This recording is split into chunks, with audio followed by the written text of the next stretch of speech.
Já tá Visto filmado. que Fica de lá. temos a rodear-nos tão grande nuvem de testemunhas, desembaraçando-nos de todo o peso e do pecado que tenazmente nos assedia. Corramos com perseverança a carreira que nos está proposta. Então, no verso 14, nós vemos que aqui encontramos-nos diante de uma crise. O que ela leu agora em Hebreus é um versículo que nos encoraja a não desanimar, né? Porque nessa passagem aqui, Deus ensina-nos vários traços, várias estratégias para que nós não venhamos desanimar e nem desesperar diante dos problemas. Porque problemas todos nós temos, né? Uns grandes, outros menores, né? Mas aqui Deus nos prova e mostra que se orarmos, se vigiarmos, se buscarmos nele, a nossa solução vem de uma forma que a gente não imagina, né? Porque o que aconteceu aqui nessa passagem foi assim, de uma forma estrondosa. Jamais a gente poderia imaginar que Deus pudesse deixar eles cegos, para que eles não enxergassem. Então aqui, logo no início aqui, no verso 14, nós vemos que eles estão diante de uma crise. No verso 15, a gente percebe o desespero deles, porque imagina bem, eles achavam que dentre eles teria uma pessoa que estava comunicando a Eliseu todos os planos dele, né? E aí, para surpresa do rei, não era ninguém que estava entregando ninguém ali no meio deles. Era apenas uma pessoa, que era Eliseu. E que ele tinha um Deus que contava tudo para ele. E para desespero desse rei, né, tudo que ele tentava fazer não dava certo, né? Que foi aonde, no verso 16, eles acampam bem cedinho lá na porta da casa dele. E aqui ele fala, no dia seguinte cedinho, o empregado de Eliseu levantou-se e saiu à casa. Aí viu as tropas sírias com seus cavalos e carros de guerra, né? Então aqui a gente percebe o medo desse empregado. Esse empregado, a gente pode colocar a gente no lugar dele. Porque Eliseu aqui tinha uma fé sobrenatural, né? E o seu empregado não, ele desesperou. Agora, quem hoje não desespera diante dos problemas? Todos nós desesperamos, né? Então falta um pouquinho de fé. Um pouquinho de fé. Como que é que os problemas não abalam a nossa fé? Acaba por abalar, sim. Né? Muitas das vezes a gente, ao invés de ir direto lá no assunto, que é Jesus, né? Ir para o joelho na intimidade, falar com ele, a gente confia mais no outro que está passando o mesmo problema da gente, na outra, né, que passou por aquela situação há muito tempo, mas que hoje ela já superou, ao invés da gente ir diretamente no Pai. Igualzinho ele fez aqui. Porque na hora mesmo do arroxo, o que ele fez? Ele orou a Deus. E Deus respondeu para ele na hora, né? Agora, quem é que pegou Salmo 46, aliás, Isaías 41 e 10? Isaías 41 e 10. Quem pegou? Ninguém? Isaías? 41 e 10. Eu. Então lê pra nós, por favor. Ele é chique, ele tem celular, Sozinha. né? Aí ele só clica lá e é na hora. Não temas, porque eu sou contigo. Não te assombres, porque eu sou teu Deus. Eu te fortaleço, te ajudo, te sustento com a destra da minha justiça. Isso, tá virando nome. Tá virando Que é isso? Viu aí? Que gracinha. E quem pegou Êxodo 14, deu 13 e o 14. Meu, mas tem que pensar obras que eu não tô enxergando. Vamos lá. Só pela leitura. Isso. Faça isso aí, calma. A Martins trouxe. Você trouxe, né? Confiança, né? Moisés, porém, respondeu ao povo: não mais aquietei-vos, vede o juramento do Senhor, que hoje vos fará, porque os egípcios que hoje vedes nunca mais os tornarão a ver. O Senhor perseverará por vós e vos calareis. Amém. Então aqui, nesse versículo de Êxodo, nós podemos perceber que a confiança, quando nós confiamos, o nosso milagre ele chega mais rapidinho, né? Agora, no verso 16, aonde fala aqui que Deus está sempre presente. Quem pegou 1 João 4,4? No verso 16. Fala aqui, não tenha medo, pois aqueles que estão conosco são mais numerosos do que aqueles que estão com eles. Lá em João, quem pegou? Juninho? Não. João 4,4. Ninguém? Você não? Estou abrindo aqui para ver, né? Mateus 28:20. Alguém pegou? Ensinando-os a guardar todas as coisas que vos tenho ordenado. Eis que estou convosco todos os dias, até a consumação do século. Eita glória, né? É a presença de Deus na nossa vida, né? Não, não precisa não. Lá. Deixa ele lá. Ele achou, então pode. Você achou? 1 João 4,4, Juninho. Filhinhos, vós sois de Deus, e tendes vencido os falsos profetas, porque maior é aquele que está em vós do que aquele que está no mundo. Amém, glória a Deus. O verso 17, aonde Deus proveu socorro. Lucas 1,37. Quem pegou? Lucas 1,37. Alguém pegou ou não? Ou Salmo 34,7. Isso, Lucas 1,37. Porque para Deus não haverá impossíveis por todas as suas promessas. Amém. Alguém abre Salmos 34,7. Esse verso também é lindo.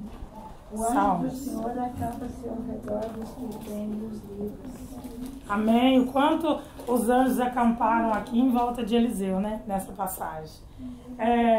O verso 18 fala que nós devemos pagar o mal com o bem, né? Da mesma forma que as meninas aqui leram naquela mensagem de introdução, né? Isaías 54,17. Quem pegou? Toda arma forjada contra ti não prosperará. Toda língua que usar contra ti em juízo tu condenarás. Esta é a herança dos servos do Senhor, o seu direito que te me procede, diz o Senhor. Amém. Alguém pegou e não leu? Eu peguei. Qual que você pegou? 1 Pedro 5. Então vamos lá, lê para nós. 1 Pedro. Sede sóbrios e vigilantes. O diabo, vosso adversário, anda em derredor, como leão que ruge, procurando alguém para devorar. Segunda estratégia, né? Diante dos nossos problemas é vigiarmos, né? Agora, quem mais pegou? Eclesiastes 7, 8a. Melhor é o fim das coisas do que o seu princípio. Amém. Porque na nossa luta, né, dos nossos problemas, a gente fica pensando como começar, né? Todo mundo fica aí preocupado, né? Como que nós vamos vencer aquilo ali. E Deus já enxergou nossa vitória lá no final. Né? Então eu vejo assim que nós devemos aumentar, fortalecer a nossa fé e enxergarmos a vitória antes dela existir. Assim como José, né, gente? José, a gente, a passagem de José é a coisa mais linda. Né? O sonho, quantos sonhos de Deus na nossa vida é importante. E perigosos, né? Porque foi só ele relatar o sonho dele para os irmãos que começou a luta dentro de casa. E não só o problema só dele dentro de casa, de vários outros exemplos dentro da Bíblia, né? Davi começou a enfrentar gigantes dentro de casa, né? Justamente ali pelo ciúme, né? Dos irmãos que não aceitavam ele ali ter vencido Golias, né? E por outras coisas mais ali, ninguém queria, eles achavam que ele era somente um pastorzinho só de ovelha, mais nada. Então os nossos problemas maiores começam dentro de casa, dentro do lar. Porque lá em João, né, fala que o nosso inimigo, ele veio para matar, roubar e destruir. E ele começa justamente dentro das famílias. Porque as famílias que é a base, né? A família é a base de todo alicerce. Se a nossa família destrói, ele começa por quem a gente mais ama dentro de casa. Os nossos filhos, o nosso marido, né? Por exemplo, Se lá fora uma pessoa falasse, nossa, mas a fulana tá muito feia, mas aí você não tem nem muita intimidade com aquela pessoa, você nem conhece ela direito. Aquilo ali você vai falar assim, não, que a menina não paga minhas contas, que a menina não faz nada pra mim, entra aqui e sai aqui. Mas deixa seu marido falar, deixa seu filho falar, não é, Daniel? O tanto que dói na gente, não é, viu? Quando a crítica vem daqueles que você ama, dói demais, o problema cresce, o problema fica grande, né? Fica maior do que já tá, né?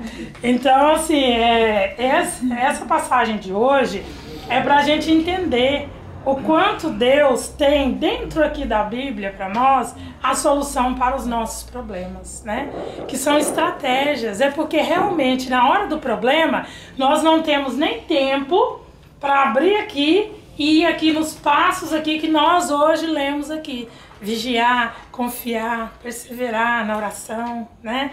Mas que aqui nós temos todas as diretrizes para vencer qualquer tipo de problema na nossa vida, né? Eu trouxe hoje uma lição, eu acho que muita gente aqui já conhece, ela pode ser vista de dois ângulos, tá? É a lição do rato. Alguém lembra de ver? A professora ali deve conhecer. É a fábula do rato. Você conhece? Ela é vista de dois ângulos, tá?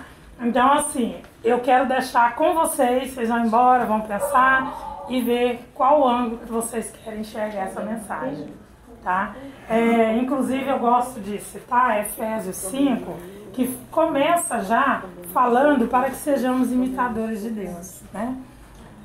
Foi assim, um rato olhando pelo buraco na parede, ele viu o fazendeiro e a sua esposa abrindo um pacote.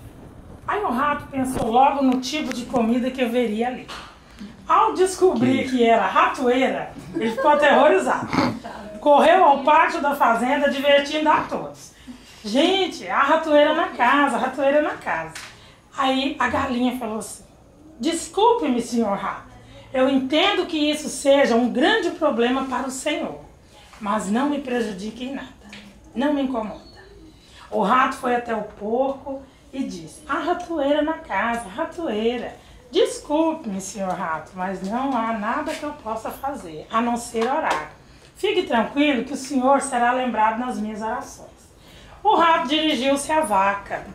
E a ratoeira na casa. O quê? Ratoeira? Por acaso estou eu em perigo? Acho que não. Então o rato voltou para casa abatido para encarar a ratoeira. Naquela noite, ouviu-se um barulho, como o da ratoeira pegando sua vítima. A mulher do fazendeiro correu para ver o que havia pego. No escuro, ela não percebeu que a ratoeira havia pego a cauda de uma cobra venenosa. E a cobra picou a mulher. O fazendeiro a levou imediatamente ao hospital. Ela voltou com febre. Todo mundo sabe que para alimentar alguém com febre, nada melhor que uma canja de galinha. O fazendeiro pegou o seu cutelo e foi providenciar o ingrediente principal, né? Como a doença da mulher continuava, os amigos e vizinhos vieram visitá-la. Para alimentá-los, o fazendeiro matou o porco. A mulher não melhorou e acabou morrendo. Ai, meu Deus. Muita gente veio para o funeral. O fazendeiro, então, sacrificou a vaca para alimentar todo aquele povo, né? Então, moral da história, né? Que aqui fala assim, na próxima vez que você ouvir dizer que alguém está diante de um problema e acreditar que o problema não lhe diz respeito, lembre-se que quando há uma ratoeira na sua casa, toda a fazenda corre risco. O problema de um é um problema de todos.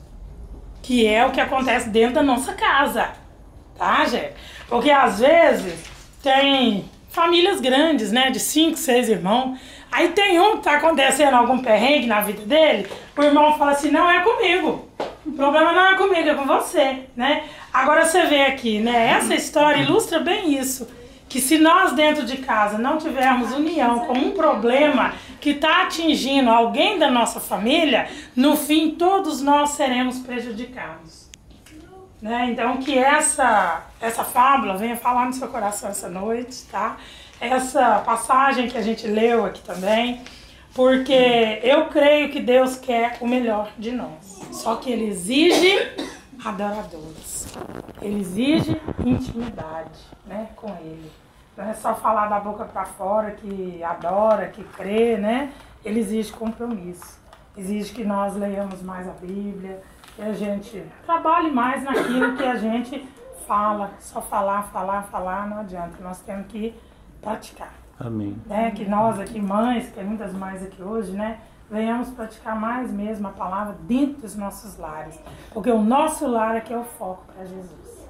Amém? Amém, Jesus. Parabéns. O ratinho saiu ileso. E o ratinho é o único que não morreu.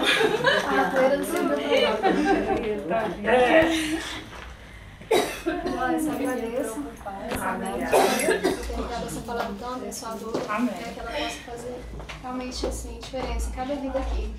Que possamos, né, fazer diferença também, que a nossa vida faça diferença lá no mundo. Possamos começar do nosso lado também a fazer a diferença.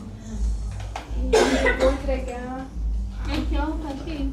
Dedicada. A Lorena? A menor. A menor é essa. Agora que sou eu. Eu vou dar a menor de trás. E justamente pra Lore, vou entregar.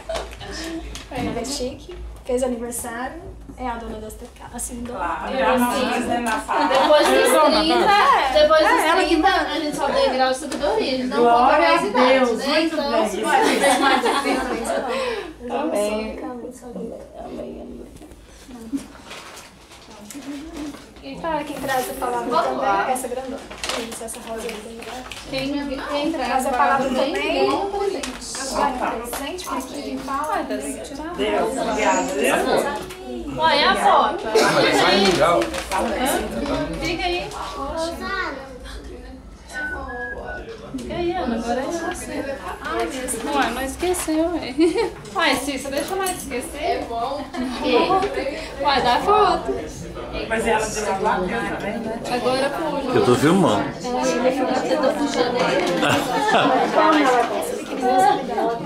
Mas ela não... Né? O Diego tá me puxando. É, eu falei que ele tava puxando você. Ele puxou você. Nossa, eu não conheço a visão. É minha prima, os dois são meus primos. Eles moram longe. É, longe, mas tem uma carona. As fotos? A foto? Vem cá, ela fica assim, não, fica aqui, ó. Ela que mora aí. Aqui ganha presente, tira foto, né? Isso. Muito obrigado. Eles moraram. Porque senão você não bate foto. Eu tô filmando.